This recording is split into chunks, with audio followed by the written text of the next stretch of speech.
All right, what's going on, guys? This is Rob, and I was looking over a lot of the comments that you guys left from the last video, and you were talking about the idea that Scarlet Witch is not necessarily dead, and that she's going to come back, and she's basically going to get a redemption arc, which, after looking over things and kind of thinking about it, I think you all are right. So what I want to do here is I want to give you guys two stories, and I want to juxtapose these next to each other.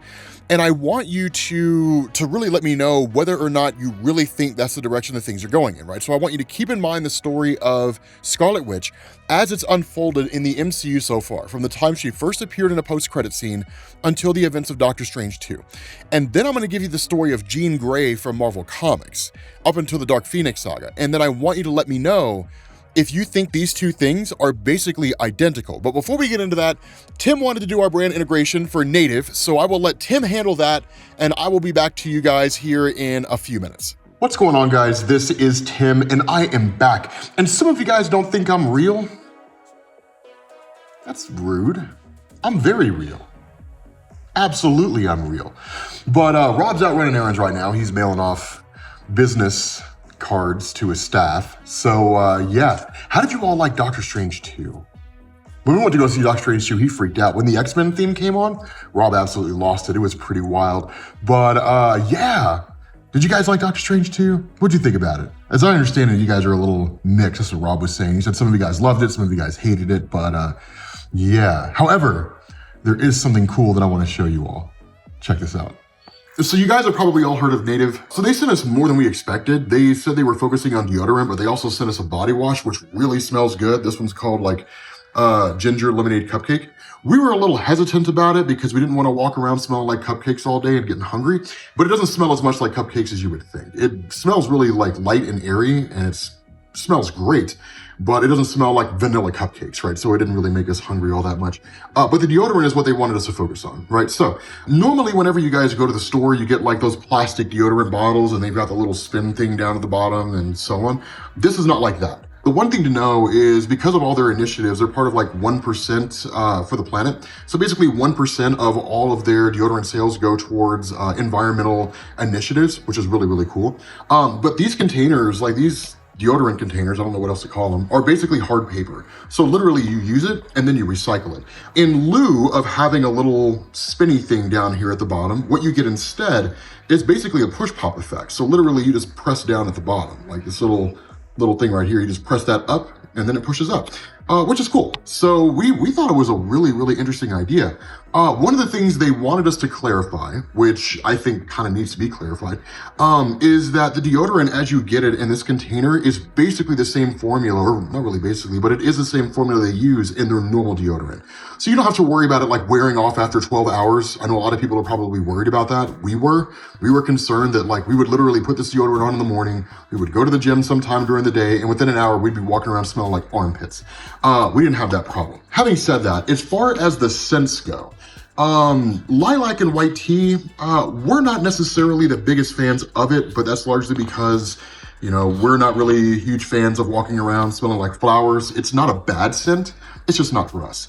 The citrus and herbal musk is the one that we love the most because it's just light, airy, and it's great, especially now in the summer. Normally, whenever it's hot outside, you don't want to wear like super heavy fragrances of any kind. And then the cotton and lily, we couldn't really smell it. It had a faint scent, but not really enough that we were like, okay, I mean, it smells great. It just, to us, it almost smelled like a deodorant that didn't have any scent. Now, maybe that's because our noses are not necessarily as sensitive as other people's. But nonetheless, right, the three that they gave us, it's definitely like there's a market out there, right? Like people would enjoy these different scents. So if you're more of a fan of like the flowery, light smell, then the white tea is the one you want. If you're a fan of the citrus and herbal musk smell, so something a little stronger but lighter and airier with a little bit of a fruity hint, that's the one that you want. And then if you are a fan of like cotton and lily, then that one's for you. But we like it, and we've been using these on a regular basis, and we're gonna keep on using these because we're huge fans of sustainability. But yeah, so like 3 of those deodorants normally cost like 39 bucks. But if you guys use our link in the description and the coupon code, you'll get it for 26 bucks, which is like 33% off, which is an amazing deal. Plus, you can also get 20% off of toothpaste and body wash by using our code if you click the link in the description. So it's awesome. But yeah, let me know what you guys thought about Doctor Strange 2. Let's get back into the video. Let's let Rob do his thing. I'm cooler than Rob. You know it, I know it. Let's all just admit it. Okay, hopefully Tim didn't say anything too off the wall, but so here's the story of Jean Grey, right? So keep in mind the story of Scarlet Witch, but here's the story of Jean. So when Jean Grey was first introduced in Marvel Comics by Stan Lee and Jack Kirby, she was useless. She was basically a damsel in distress. She could never do anything without having to be saved by Cyclops, basically. Now, Scarlet Witch wasn't necessarily like that, but I think we can unanimously agree that Scarlet Witch in the early days of her appearances in the Marvel Cinematic Universe, outside of maybe a few moments in like Age of Ultron, never really seemed to serve a practical or useful purpose, right? And even when she first was rolled over to the Avengers, she was just kind of there and did some stuff, but she was by no means the person that you would look to as like the one who was going to save the day, right? Like the tide turns because now Scarlet Witch has entered the fight. That didn't come until Avengers Endgame. But with Jean Grey, she was the damsel in distress. She had to always be saved by Cyclops, and that was used as a way to create a romantic connection between the two. Now, fast forward to the mid-1970s, because the X-Men comics under Stan Lee and Jack Kirby and Arnold Drake and Roy Thomas just never succeeded. Nobody cared. So they basically, they axed it, they nixed it, and they started writing new stories in the 70s with Giant Size X-Men #1. Enter Chris Claremont. So Chris Claremont was like, Jean Grey sucks, so we're gonna kill her. We're going to kill her character off. But before we do, we're going to elevate her to just this insane level of power. And we're just going to be like, damn, this girl really is as powerful as we thought she was. And she's going to go out with a bang. And so what he did is he wrote what was called the Phoenix and the Dark Phoenix sagas. And so what this did is it basically saw a series of events where some of the X-Men were kidnapped, they were taken to space, Jean Grey and others went to go rescue them, yada, yada, yada, so on and so forth. But in essence, when Jean Grey was coming back to Earth, that she had essentially reached out to the Phoenix Force in a moment when all the X-Men were basically going to die. They had hit these cosmic waves, but instead of them potentially getting powers like the Fantastic Four, it was going to kill them. And so Jean Grey reaching out to the Phoenix Force basically allowed her to use the power of the Phoenix to essentially save everybody. Now, one big caveat to know here is that the connection between Jean and the Phoenix Force had gone all the way back to when she was a little girl, when her best friend Annie was killed and she had subconsciously reached out and the Phoenix Force became aware of her existence. And that's when the Phoenix realized Jean Grey was the best possible host across all the multiverse for the full power of the Phoenix. And so ever since that point in time, it had just been watching Jean as she had grown up when she first joined the X-Men. And so when the events of the Phoenix Force first kicked off, it was, wow, okay, so like this is my chance for myself and Jean to basically finally unify, for us to finally merge our powers together and become a singular being. And so you had a whole bunch of events that took place, right? Jean did her stuff with the Phoenix, where she was basically learning about her power and all that kind of stuff. And then there came a point when she was hoodwinked, she was duped, that this situation unfolded in such a way to where she had basically been kidnapped by what was called the Hellfire Club. Among these members was a guy named Jason Wengard that could basically manipulate the five senses. He could trick Jean Grey into seeing whatever it is that he wanted her to see, right? Controlling the five senses of the human body. Over a course of series of events, she basically ended up becoming evil. And as a result of that, she was rechristened to the Dark Phoenix. During that point in time, there was ultimately a big battle between the X-Men and a race called the Shi'ar. Again, we don't necessarily need to get into the details of that. The important thing is that Jean Grey realized that she had become the villain, that she had become the bad guy. And so in order to essentially save everything in existence, like literally the universe and all of that, she sacrificed her life. And she ultimately ended up dying. And so that was going to be the end of Jean, like literally done forever. We're never bringing her back. Her popularity turned out to be so high, though, that Marvel ended up bringing her back in what a lot of people kind of look at as just sort of a controversial story, in the sense that when it was the Dark Phoenix, it wasn't actually Jean. It was the Phoenix basically impersonating Jean. And Jean herself, ever since she was flying the space shuttle and crashed into Earth, had just been sitting at the bottom of Jamaica Bay. That doesn't matter. The reason why I tell you this is because that sounds almost identical to what's going on with the Scarlet Witch. When Wanda first showed up, she didn't really seem to serve a practical purpose. She was cool and she did some stuff, whatever, and made people see like hallucinations, and like that was basically it. The equivalent of the Phoenix Saga story for Wanda, right? Instead of her flying a space shuttle and potentially crashing into Earth and everybody dying, but being met by a cosmic being who can give her a new source of power and she can save everybody, it's basically the death of Vision. Right? The fact that she had to destroy the Mind Stone in the head of Vision and essentially kill the man she loved in order to prevent the Mind Stone from being used by Thanos to complete the Infinity Gauntlet. That right there was the snap, right? That's literally when she just started to lose it. But she hadn't quite gone off the rails yet. She was just discovering the fact that she could do things that she didn't know she could do before. That continued discovery of her power, that was WandaVision. That was literally her, like bringing Vision, like recreating Vision, and then creating her kids and giving herself the life she always wanted, even though she knew it wasn't real. And so if we say that's the Phoenix Saga, the catalyst for her basically becoming the Dark Phoenix, that would be the end of WandaVision. Having to give up her kids, having to, watch Vision be destroyed, knowing that White Vision exists out there, but who the hell knows what he's doing? Maybe we'll see him in Thor: Love and Thunder. I don't know.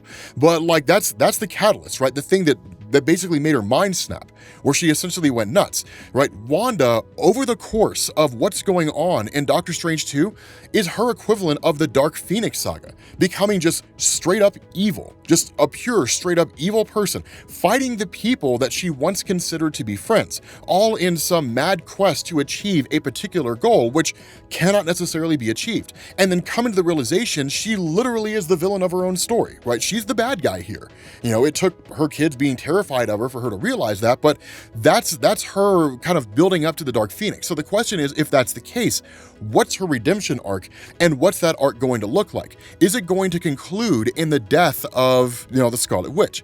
My answer to that question is yes. Scarlet Witch is going to die, but she's not dead in Doctor Strange 2. I think she's alive. Now, Elizabeth Olsen came out recently. She was on Good Morning America, and she totally shot down the idea of there being a Scarlet Witch solo film, which makes the most sense, because I think that what they're doing is the redemption arc of the Scarlet Witch is going to go into the multiverse, right? If we build on this idea that what they're essentially doing is taking the story of the Phoenix and applying it to Wanda, and she, while not necessarily possessing the Phoenix Force, has the same, new level of power, learning about that power, becoming a villain, and then getting that redemption arc, then I would in turn say that her whole redeeming thing is going to be something akin to what was covered in Grant Morrison's Here Comes Tomorrow, when the Phoenix Force basically revealed that its purpose is to quote unquote fix what's broken. And now that Wanda has dabbled in the multiverse and is aware of the multiverse, and most likely during that time when she was meditating and dream walking and all that kind of stuff, expanding her power, even though she may not necessarily know that she's doing it, she's now entered into the multiverse, but she's not a bad guy anymore. Most likely, it would be exploration. Find out what's going on out there. Now, I don't think she's going to be shanghaied and become an agent of Kang. But what I could certainly see happening is Marvel basically building on this idea that Kang and the Incursions are two separate events, that neither one has to do with the other. That if Kang does have anything to do with the Incursions, it's because he's just letting all these newly created, realities or newly created timelines just spiral out of control. But it's not anything in particular he did that created the Incursions. If anything, it'd be Sylvie from Loki. And so if Wanda's learning about that, what better redemption arc for the character of Wanda for her to literally be this being of a multiversal level of power and try to fix everything and say the multiverse is broken. We have to fix it. And even if she can't, die trying. If anything, right? If Wanda doing that and then dying in the process and still not succeeding, if anything would solidify the extreme nature of the Incursions, the fact that it can't be fixed, or if anything could solidify the power of Kang in terms of how dangerous he is, because remember, everyone from Feige to Sam Raimi to everybody who is involved in Doctor Strange 2 and the future plans of the MCU, they've all literally been saying Thanos has nothing on Kang. Kang is a whole different level, and all the villains that we're going to start seeing in the future of the MCU are going to be way beyond Thanos with the Infinity Gauntlet, right? If all of that is true, what better way to showcase that than to literally have Wanda die trying to fix the multiverse and essentially have no recourse for the power of someone like Kang? I mean, how do you defeat a guy who essentially exists in every moment in time or can appear in any moment in time? Not only that, the Incursions themselves, I don't think those can be stopped, because what I've been saying up to this point is that at the moment, Marvel Studios and all them, Disney owns the rights to Fox, so the Fantastic Four exist out there. We already saw Reed in Doctor Strange 2 and the Earth 838 universe. He doesn't technically exist in the main Marvel Cinematic Universe at the moment. Maybe the new Fantastic Four movie will fix that. We don't entirely know. We know that Xavier exists as part of the Illuminati, but as far as we're aware, there's nothing to indicate the X-Men exist in the main Marvel Cinematic Universe. What I've been saying all this time is that they're going to find a way to essentially collapse the entirety of the multiverse down to into a singular universe, and that's where everybody's going to reside, right? Literally, the survivors from those realities, or they're just going to reset everything, right? They're going to be like, new timeline, and now the X-Men are here, and then so on and so forth, right? Whether or not they reboot, I have no idea. It'd be a smart move, right? So that way you're not continually building on an existing universe endlessly and essentially trying to find new ways to tell stories, because after a while, you run out of content. You can only tell so many Spider-Man stories before it always just turns into Peter webbing somebody up and handing them the cops, right? You can only fight so many magical beings, so many magical demons, and so on and so forth. So eventually they will have to reboot. But if they don't, it'll be a way to kind of consolidate everything down. But I think that would be the redemption arc for Wanda, right? That potentially she could be the catalyst for that, right? The incursions happening, the multiverse, everything kind of going nuts, that she's just like, no more alternate universes, and everything condenses down into a singular timeline, and that's how you end up getting the X-Men, the Fantastic Four, all those alternate reality Fox properties that exist out there somewhere in the ether. They're all condensed down into a singular universe, and that if the idea isn't to necessarily reboot, that they're all helpless in the power of Wanda. So sure, she stops the incursion, she saves the multiverse at the expense of the multiverse itself, but she basically ends up grabbing, or whoever it is that survives ends up making it, right? So literally, like, Reed from some alternate reality out there is back, right? Maybe she brings back the Illuminati, who knows? I have no clue.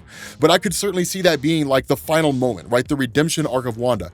No more multiverse, right? Literally just a singular timeline, and that's basically it. That fulfills the idea or the desire that we as fans have to have that basically no more mutants moment, even though it wouldn't really apply to mutants, but to have like that 3-word statement from Wanda that just totally resets everything, right? Just totally like clears everything out and sets things back to zero, because we all want that.